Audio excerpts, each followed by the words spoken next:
तो यार आज की क्लास में हम लोग पढ़ने वाले हैं भाई आपका एक्सरसाइज 5.2 का थर्ड वाला क्वेश्चन। देखो थर्ड वाले क्वेश्चन में भी आपके 5 पार्ट्स हैं, बट यहाँ पर हमने 3 ही लिया है क्योंकि जो 2 क्वेश्चन हैं इसके अलावा वो थोड़ा इनसे बड़े हैं, तो उसको हम अगली क्लास में करेंगे। फिलहाल तो अभी इस क्लास में हम इन तीनों को करेंगे, ठीक है। अब देखो इस क्वेश्चन में है क्या, समझने से पहले, सॉल्व करने से पहले यार आप सभी का बहुत बहुत वेलकम है आपकी अपनी स्टडीगढ़ फैमिली में। अब हम क्या करेंगे भाई, इसको पढ़ेंगे, समझेंगे और सॉल्व करेंगे। तो चलो आओ देखते हैं क्वेश्चन में है क्या।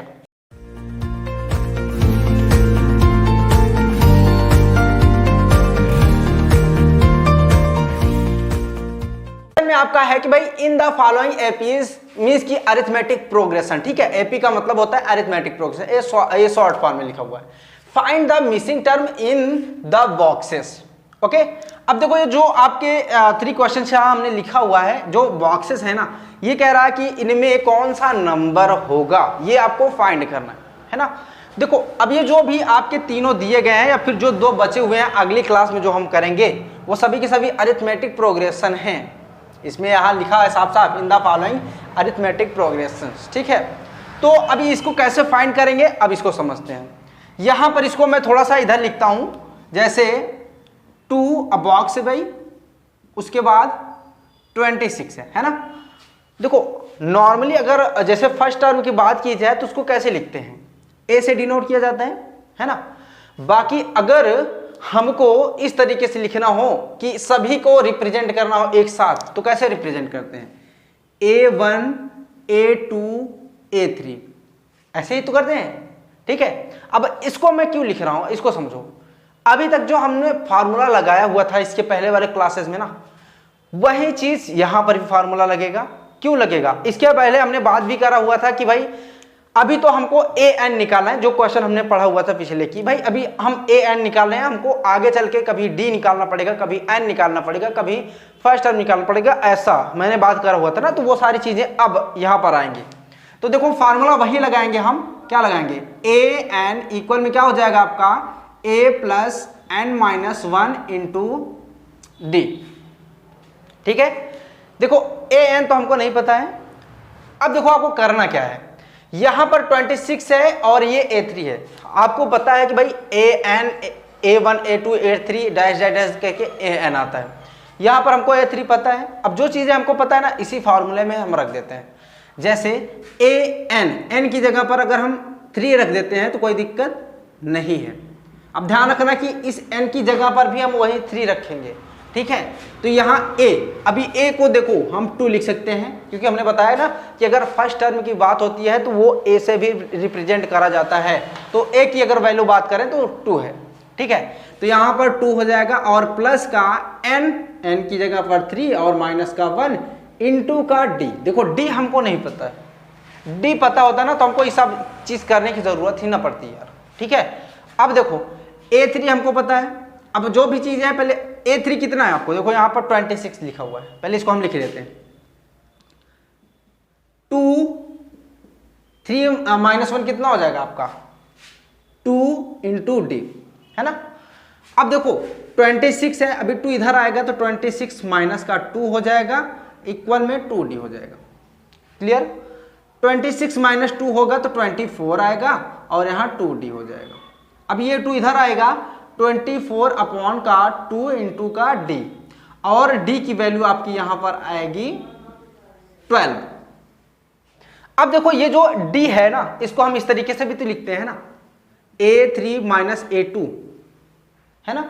जैसे कोई भी नंबर है, इसमें जितने भी नंबर हैं उसके पिछले वाले में से उसका अगला वाला माइनस किया जाता है। जैसे A2 है A3 है तो A3 माइनस A2 हो जाएगा, A2 माइनस A1 हो सकता है अगर हम कॉमन डिफरेंस निकालते हैं तो d की जगह पर हम इसको ऐसे भी लिख सकते हैं। अब उसको क्यों लिख रहे हैं इसको समझो।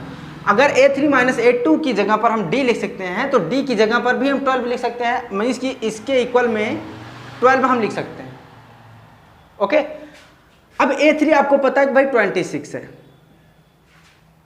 अब इस 12 को हम इस तरफ लाते हैं, इस A2 को उस तरफ भेज देते हैं। 12 इधर आएगा, प्लस में है तो माइनस में हो जाएगा, और A2 प्लस में है इधर जाएगा तो माइनस में प्लस में हो जाएगा, ठीक है। अब इसको अगर हम माइनस करते हैं तो 6 में से 2 जाएगा 4 और 2 में से 1 जाएगा तो 1। ये हो गया आपका A2। क्या हो गया a2, और यही हमको वैल्यू निकालनी थी इसमें। बात समझ में आ रही है? तो ये आपका हो गया फर्स्ट क्वेश्चन। अभी हम चलते हैं सेकंड वाले क्वेश्चन पर। तो सेकंड क्वेश्चन में भाई 2 बॉक्सेस बने हुए हैं। अब इनको कैसे निकालेंगे, ये थोड़ा सा इससे बड़ा है तो मैं इसको इरेज करता हूं, फिर हम इसको समझेंगे, ठीक है। देखो इस क्वेश्चन को भी हम यहां पर लिखते हैं जिससे कि इजिली हम सॉल्व करके दिखा सकें आपको ना। तो जैसे यहां पर सबसे पहले बॉक्स बना हुआ है, फिर 13 लिखा हुआ है, फिर बॉक्स बना हुआ है, उसके बाद 3 लिखा हुआ है। अब देखो यहां पर इसको हम a1 मानते हैं, इसको a2 मानते हैं, और इसको a3 और इसको a4। अभी इसके आगे कुछ होता तो उसको a5 a6 ऐसे मानते चलते। अब देखो यहां पर 2 जगह अगर हमको नहीं पता है तो जो चीजें हमको पता है हम पहले उसको देखते हैं। क्या पता है हमको भाई? a2 पता है 13, a4 पता है 3, है ना।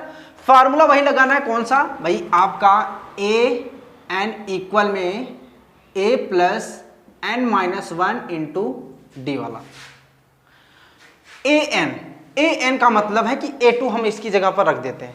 अभी देखो एक बार हम a2 रखते हैं और एक बार हमको a4 रखना है। ऐसा क्यों भाई? ऐसे डायरेक्ट अभी इसमें d नहीं निकाल सकते हैं, क्योंकि देखो जो जहां से हम d निकाल सकते थे, अगर इसमें देखोगे पहली चीज तो हमको फर्स्ट टर्म में नहीं पता है। अगर फर्स्ट टर्म पता होता तो आराम से फार्मूला लगा करके हम सॉल्व कर लेते हैं, बट ऐसा तो है नहीं। तो a2 a प्लस n की जगह पर 2 लिखते हैं, माइनस का 1 इंटू का d। अभी a2 की जगह पर आपका कितना है? 13, तो यहां हम 13 लिख देते हैं। a प्लस 2 माइनस 1 कितना होगा? 1 होगा, और चाहे 1d लिख दो इसको, चाहे 1 हटा दो, a प्लस d ही करो, कोई दिक्कत नहीं है। अब इसको हम मान लेते हैं फर्स्ट इक्वेशन। क्या मान लेंगे? First equation. ऐसा क्यों कह रहे हैं भाई? अब इसको फर्स्ट इक्वेशन मानेंगे, सेम ऐसे इसको भी निकालेंगे ना, फिर इसको हम क्या करेंगे? सब्ट्रैक्ट करेंगे आपस में, देखते रहना भी। तो यहां पर जैसे a4 है, a प्लस, अभी जहां जहां n है वहां पर हम 4 कर देंगे, 4 माइनस 1 इंटू का d। a4 की जगह आपको पता है भाई 3 है, ठीक है। 3 यहां पर रखते हैं, a 4 माइनस 1 हो जाएगा 3, और यहां d हो जाएगा। इसको मान लेते हैं हम सेकंड इक्वेशन। हमने बताया ना कि भाई अब इन दोनों को हम आपस में सब्ट्रैक्ट करेंगे, तो subtract equation second from first, चाहे जैसे भी आप कर सकते हैं, दोनों को आपस में सब्ट्रैक्ट करना है, ठीक है। तो यहां मैं सिर्फ ऐसे लिख दे रहा हूं कि सब्ट्रैक्ट। अब सब्ट्रैक्ट करेंगे, यहां पर 3 है, a प्लस 3d माइनस, मतलब माइनस अभी नहीं लिख रहे हैं यहां पर, a प्लस d। अब भाई सब्ट्रैक्ट करेंगे तो साइन चेंज होगा ही ना, तो साइन चेंज करते हैं, यहां पर माइनस होगा, यहां पर भी माइनस, यहां पर भी माइनस। अब ये तो आपस में कैंसिल हो जाएगा। 3 है, यहां पर 1 है, 3 में से 1 माइनस करोगे तो 2d होगा ना, ठीक। अब भाई ये तो कैंसिल ही हो गया है। इक्वल में अभी देखो यहां -3 है, यहां पर प्लस का 3 है, आपस में सब्ट्रैक्ट होंगे। 13 में से 3 सब्ट्रैक्ट करेंगे हम, कितना आएगा भाई? 10 आएगा। तो यहां हम 10 लिखते हैं। साइन जिसका लिखा जाएगा वो बड़ा नंबर होगा। बड़ा नंबर क्या भाई? 13 के आगे माइनस है, तो हम माइनस लगा देते हैं। अब देखो यहां से हम d की वैल्यू निकाल सकते हैं कि नहीं भाई? 2 को हम इस तरफ लेकर के जाते हैं, तो -10 अपॉन क्या हो जाएगा? 2 इंटू का मतलब इक्वल में d। अभी ये कैंसिल होंगे आपस में, तो आएगा -5 d की वैल्यू। क्लियर हुई बात? अब हमको d मिल गया है तो हम आराम से इसको निकाल सकते हैं। कैसे भाई? a2 माइनस a1 कर देते हैं, a2 माइनस a1 कर देते हैं, और क्योंकि ये d ही होता है भैया, ये कंफ्यूज मत होना। अगर हम किन्हीं 2 नंबर्स के बीच में निकाल रहे हैं डिफरेंस, तो वो कॉमन डिफरेंस ही है और उसको d से ही रिप्रेजेंट करा जाता है। a2 माइनस a1, ठीक है। a2 माइनस a1 आपका कितना है यहाँ पर? माइनस का 5। अभी देखो a2 आपको पता है 13 है, a1 नहीं पता है तो उसको हम उस तरफ भेज देते हैं, 5 को इधर लाते हैं। देखो 5 अगर माइनस में इधर आएगा तो प्लस में होगा, बाकी साइन तो यहाँ पहले से ही माइनस है। ये जाएगा प्लस में हो जाएगा, ठीक है। माइनस क्यों पहले से है? यहाँ पर आपका प्लस का 5 हुआ, माइनस का a1 है, इधर जाएगा तो प्लस का a1 हो जाएगा। 13 में 5 ऐड करेंगे कितना हो जाएगा? 18। ये हो गया आपका a1 की वैल्यू जो फर्स्ट टर्म है, ठीक है। ये फर्स्ट टर्म यहां पर जो है वो आपका 18 होगा। अभी आपको ये वाला भी निकालना है, तो सेम ऐसे ही यहां पर भी कर लो। क्या करेंगे भाई? A4 minus A3, A4 minus का A3 कर देंगे, -5 ही लिखो क्योंकि कॉमन डिफरेंस हर जगह वही होता है। वैसा नहीं है कि डिफरेंस यहाँ पर है -5 तो वहाँ कुछ और हो जाएगा, ऐसा नहीं है। अरिथमेटिक प्रोग्रेशन में ये चीज़ है, ठीक है। अब देखो A4 तो आपको पता है भाई 3 है, A3 आपको फाइंड करना है, तो A3 को हम उस तरफ भेज देते हैं, 5 को इधर लाते हैं। तो जब भी इधर 5 को लाएंगे तो माइनस में तो प्लस में हो जाएगा, A3 को उधर भेजेंगे, ये माइनस में तो उधर जाएगा तो ये भी प्लस हो जाएगा, ठीक है। 5 3 कितना हो जाएगा यहाँ पर 8 हो जाएगा। यहां पर आपकी A3 की जो वैल्यू आ रही है ना वो 8 आ रही है। समझ में आ रही बात, ठीक है। तो ये आपको ऐसे ही फाइंड करना है। अभी जो क्वेश्चन आपका अगला वाला थर्ड वाला क्वेश्चन है, ऐसे ही आपको इसमें भी करना है, मींस कि जैसे इसको करा हुआ है ऐसे ही इसको भी करा है। बट मैं ये क्वेश्चन आपको बताऊंगा, मैंने कहा हुआ है ना, आप खुद से भी कर सकते हैं, कोई दिक्कत नहीं है, बाकी मैं बता रहा हूं। अब इसको हम इरेज करते हैं, फिर अगले क्वेश्चन पर चलते हैं। तो देखो थर्ड क्वेश्चन को भी हम यहां पर लिखते हैं, वो है आपका 5, बीच में है बॉक्स एंड फिर से बॉक्स एंड 9 1/2। अच्छा इसको जो है ना, इसको हम क्या करते हैं, मिक्स्ड फ्रैक्शन में, तो इसको हम सिंपल में चेंज कर लेते हैं। कैसे, 2 9 कितना हो जाएगा 18, और 18 में 1 ऐड करेंगे तो 19/2 हो जाएगा। तो हम डायरेक्ट 19/2 लिख देते हैं, यहां पर कंफ्यूज मत होना, ओके। देखो ये हो गया आपका A1 या फिर A भी कह सकते हो, और ये हो जाएगा आपको ये हो जाएगा आपका A2, क्या क्या मुंह से निकल रहा है यार, ठीक है, A3, और यह हो गया आपका A4। फार्मूला वही लगाते हैं, ठीक है। देखो A1 या फिर A, इसको हम कह सकते हैं, ठीक है। अभी ये 19/2 है, AN इक्वल में क्या होता है फार्मूला, A + n-1 × D। ये चीज आपको पता है। A जैसे अभी हमने बात करा वो जैसे पहले करा हुआ ना, तो n की जगह पर हम 4 रख देते हैं। आओ, तो A4 हो जाएगा यहाँ पर, A प्लस यहाँ पर n की जगह पर वही 4, ओके, 4 - 1 × का D। A4 की जगह पर जो आपको वैल्यू पता है उसको रखते हैं, 19/2 हो जाएगा। A की वैल्यू आपको पता है कितना 5, A1 भले लिखा हुआ, मैंने बताया कि फर्स्ट टर्म की बात होती है तो वो A ही होता है। और ऐसे लिखना भी, अगर हमको ऐसे लिखना है तो ये क्या लिखेंगे, A अकेले तो लिखेंगे नहीं, जैसे यहाँ पर A2 A3 लिखना है तो यहाँ A1 लिखना पड़ता है, तो इसलिए, ठीक है। और A की जगह पर यहाँ क्या हो जाएगा 5, 4 - 1 कितना हो गया भाई आपका 3D, ओके। देखो 19/2 है, 5 को इधर लेकर के आएंगे तब क्या होगा, देखो 19/2 माइनस का हो जाएगा 5 इक्वल में 3D। अब इसको हम सॉल्व करते हैं, फ्रैक्शन बना हुआ है ना, तो 2 5 10 हो जाएगा, तो 19 माइनस का 10/2 हो जाएगा इक्वल में 3D। 19 में से अगर हम 10 माइनस करते हैं ना तो वो आएगा आपका 9/2 और इक्वल में 3D।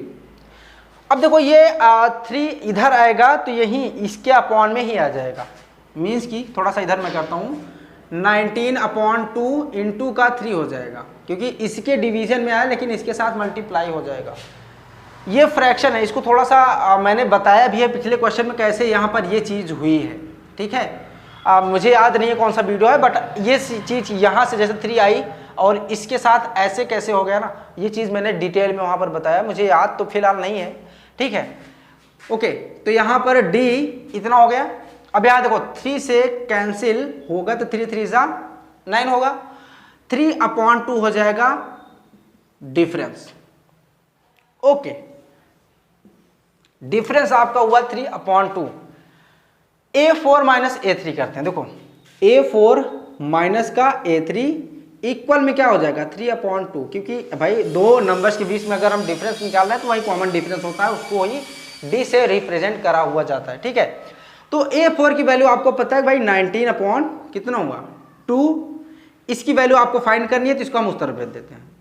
तो यहाँ हो गया आपका भाई 3/2 इधर आएगा तो माइनस में ही होगा, तो 3/2 इधर ये इधर जाएगा तो प्लस का हो जाएगा A3, अरे। अभी देखो ये फ्रैक्शन हुआ और यहाँ देखो डिनोमिनेटर क्या है, सेम है, तो ऊपर वाले वैसे ही लिख उठेंगे, 19 - 3/2। अभी इसको हम सब्ट्रैक्ट करेंगे तो कितना आएगा 16/2 और ये हो गया A3।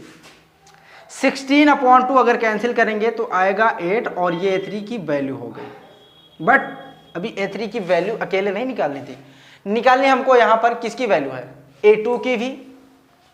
सेम ऐसे यहाँ पर करते हैं A3 माइनस A2, डिफरेंस तो वही रहेगा, क्या रहेगा 3/2।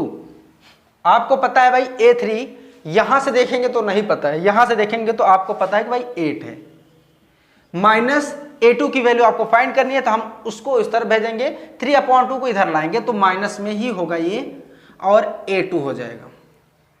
2 8 जा 16, ठीक है, 16 माइनस का 3/2 इक्वल में A2। 16 में से अगर हम 3 माइनस करते हैं तो 13/2 आएगा, और यही हो गई आपकी A2 की वैल्यू। तो यहां पर चाहे आप लिख सकते हैं 13/2, बॉक्स में भी लिख दो, कोई दिक्कत नहीं, बॉक्स में लिख देते हैं, और ये हो गया आपका 8, ठीक है।